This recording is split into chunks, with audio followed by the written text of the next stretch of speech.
Fotopointi ajaveeb on IFA 2013 messil üles läinud Sony suure halli ja olen enda kätte saanud siis Sony mobiiltelefonide lipulaeva kõige uuema Xperia Z1, mille kõige tähtsamaks ja kõige suuremaks uuenduseks on tema kaamera.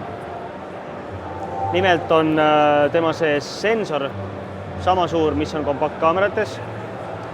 Temal on G-klaas, täpselt see on Sony siis eriti puhtaks lihvitud objektiiviklaas.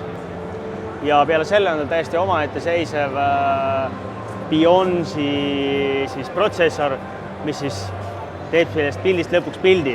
Kõige tähtsam, mis meile siin välja on ka toodud, on see, et kust tuleb välja, kui hea on see kaamera, on nii-öelda halvad valgustingimused. Selleks on see kast üles pandud ja teeme ühe testpildi, et vaadata, mis siin kastis tegelikult üldse sees on. Nii, vaata, mis meil siin on. Aha. Nii. Ja pildistame. No vot siis. Selline pilt on seal kastis sees.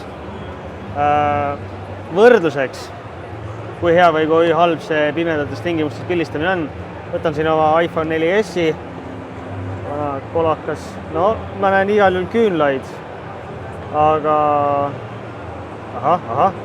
nii.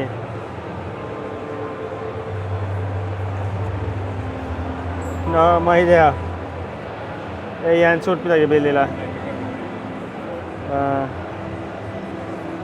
Kui nüüd neid kahte siin võrrelda, ühesõnaga jah,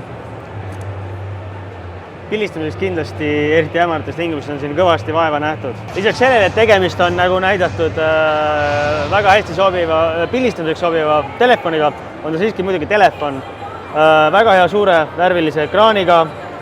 Telefoni ennast veab käima Qualcomm Snapdragon 800 4-tuumaline protsessor ja mis üldse mitte väheoluline ei ole, on see, et tegemist on sellisel kujul veekindla telefoniga. See ei tähenda pritsmekindlust, see tähendab, et temaga võib minna 1,5 kuni 2 meetri sügavusele vette ja toimetada.